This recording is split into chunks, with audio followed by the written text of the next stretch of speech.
Dia diam sebentar, lalu dengan perlahan, dia menarik maskernya ke bawah. Saat itu, jantungku hampir berhenti. Mulutnya robek dari telinga kanan hingga telinga kiri. Hai, ayah. Mana sih nih anak? Kok gelap di sini?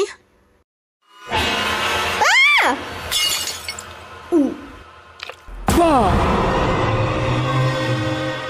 Saksikan Hoba, horor bareng Ayah dan Yosa, hanya di channel Manimasi.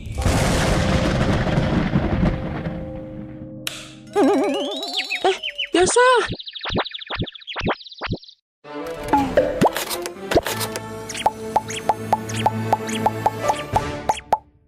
Hai, namaku Haruto. Aku lahir dan besar di kota Nagoya, Jepang. Peristiwa ini terjadi sekitar 10 tahun yang lalu, ketika aku masih duduk di bangku SMA. Sampai sekarang, aku masih merinding bila mengingat kejadian malam itu. Waktu itu sudah hampir jam 10 malam. Aku baru selesai dari les dan pulang dengan berjalan kaki, karena rumahku tidak terlalu jauh. Jalanan sepi, hanya ada lampu jalan yang redup. Aku memakai earphone, mencoba menghilangkan rasa takut dengan mendengarkan musik. Saat melewati tikungan kecil dekat jembatan sungai, aku melihat seorang wanita berdiri. Dia mengenakan mantel panjang dan masker putih menutupi setengah wajahnya. Aku pikir dia orang biasa, karena di Jepang memakai masker itu adalah hal yang normal. Dia menoleh ke arahku dan mulai berjalan mendekat. Ketika jarak kami hanya tinggal beberapa meter, dia pun berhenti. Dengan suara lembut tapi dingin, dia bertanya, Watashi, kire? artinya, apakah aku cantik? Aku pun kaget. Pertanyaan aneh itu membuatku bingung. Karena takut dianggap kasar, aku hanya mengangguk dan menjawab pelan. Iya, cantik.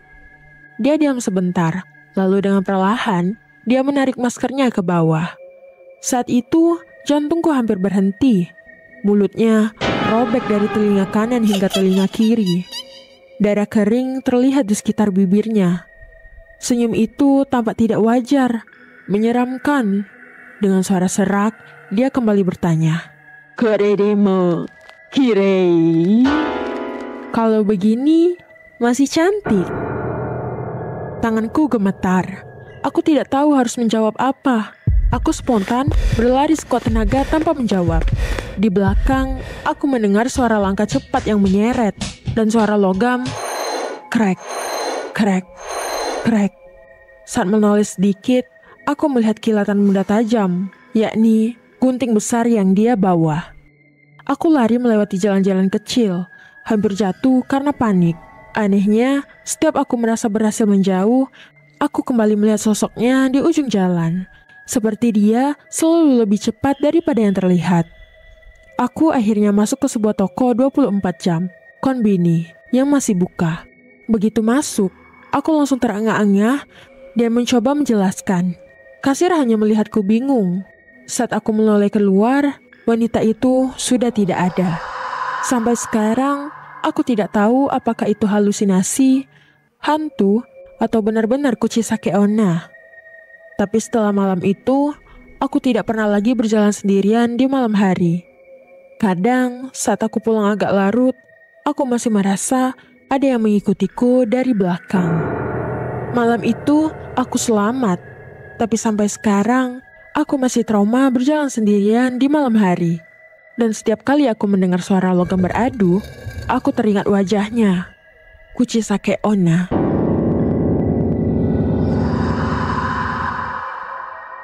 Kau tahu, orang-orang bilang Kuchisake Onna dulunya adalah seorang wanita yang cantik. Dia istrinya seorang samurai atau dokter, tergantung siapa yang menceritakan. Dia dikenal sombong, sering berselingkuh, dan hanya peduli pada kecantikannya sendiri. Sampai suatu malam, suaminya yang cemburu marah besar. Dengan pisau, dia merobek mulut istrinya dari telinga kanan sampai telinga kiri. Sambil berbisik penuh amarah, Sekarang siapa yang akan menganggapmu cantik? wanita itu meninggal dengan penuh dendam. Dan sejak saat itu, rohnya tidak pernah tenang. Dia berkeliaran di jalanan malam, bertanya pada setiap orang, apakah aku cantik? Dan jika kau menjawab salah, itu mungkin adalah jawaban terakhir yang akan keluar dari mulutmu.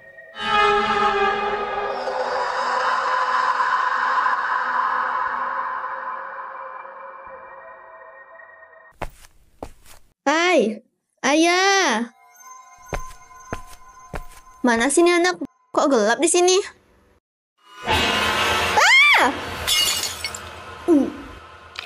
Wow!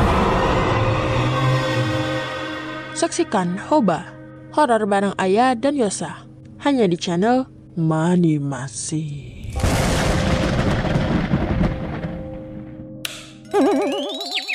Yosa!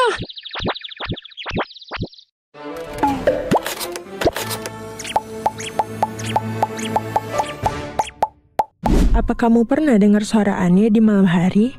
Bukan suara langkah kaki, bukan suara binatang, tapi suara seperti sesuatu yang menyeret tubuhnya di tanah. Di Jepang, kalau kau mendengar suara teke, teke saat berjalan sendirian, itu berarti dia sudah membidikmu sebagai korban. Hai, namaku Ayah. Aku masih ingat jelas kejadian ini waktu aku masih SMA. Musim dingin di kota kecilku selalu sepi. Saat matahari tenggelam, udara jadi menggigit, dingin sampai menusuk ke tulang. Hari itu aku pulang terlambat karena harus membantu guru di kelas.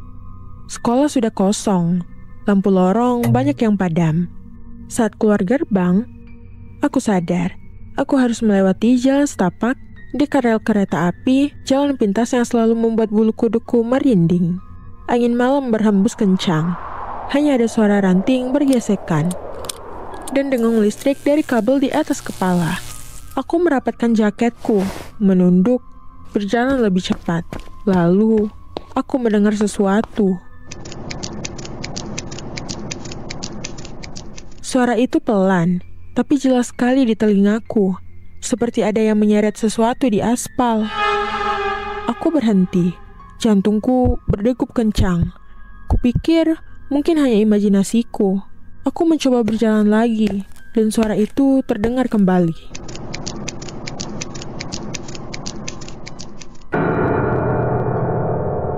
Dengan gemetar, aku menoleh ke belakang. Dan di sana, aku melihat sosok perempuan muda. Dia mengenakan seragam sekolah. Wajahnya pucat, matanya kosong. Tapi yang membuat darahku beku adalah tubuhnya yang hanya separuh. Dari pinggang ke bawah, hilang. Darah pun menetes. Ususnya terburai. Dia menyeret tubuhnya dengan kedua tangan dan bergerak sangat cepat. Setiap gerakannya mengeluarkan suara.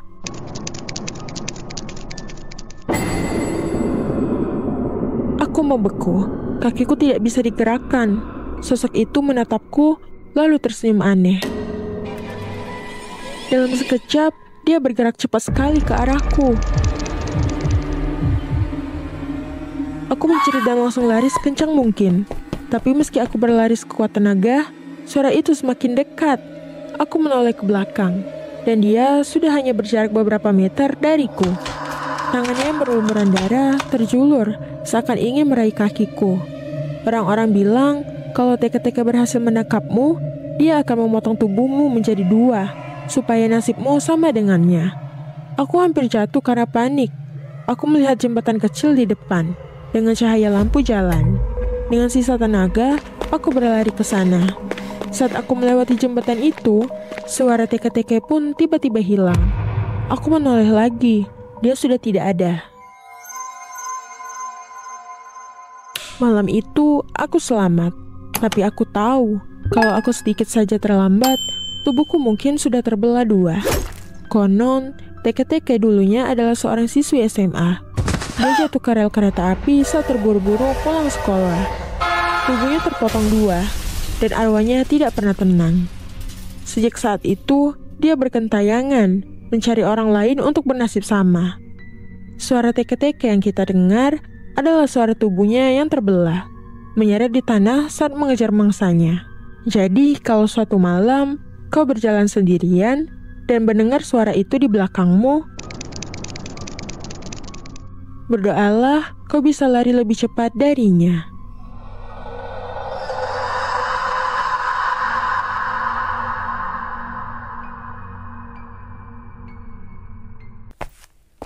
Hai, ayah. Mana sih nih anak? Kok gelap di sini?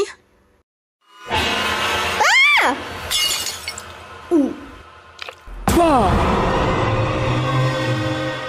Saksikan Hoba, horor bareng Ayah dan Yosa, hanya di channel Manimasi.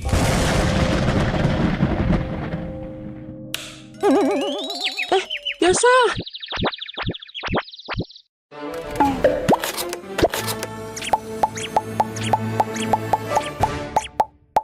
Hai, namaku Riku.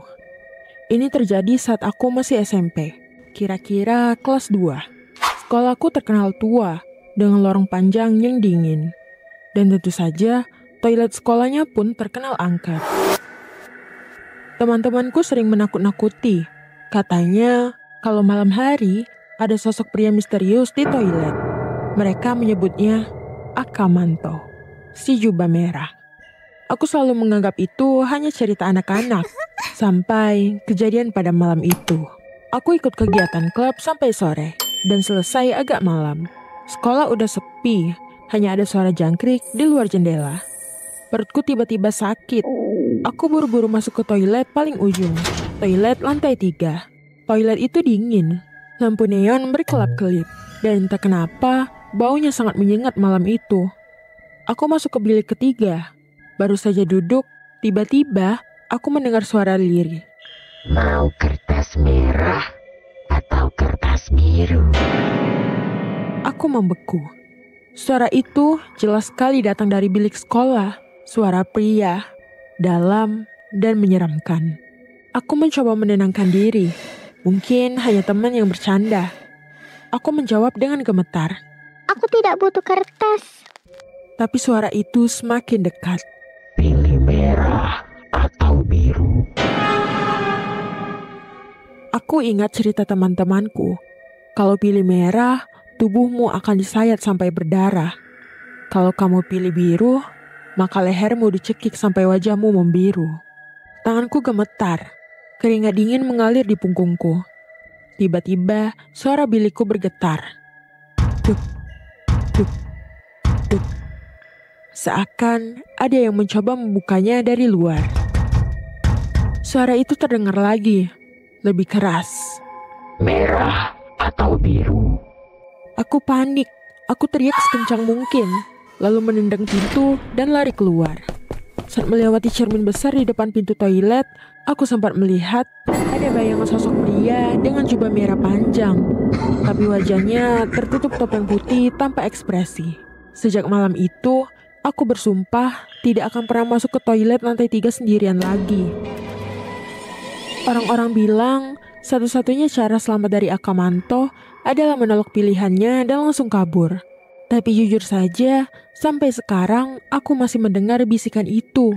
Setiap kali masuk toilet sekolah yang sepi. Merah atau biru?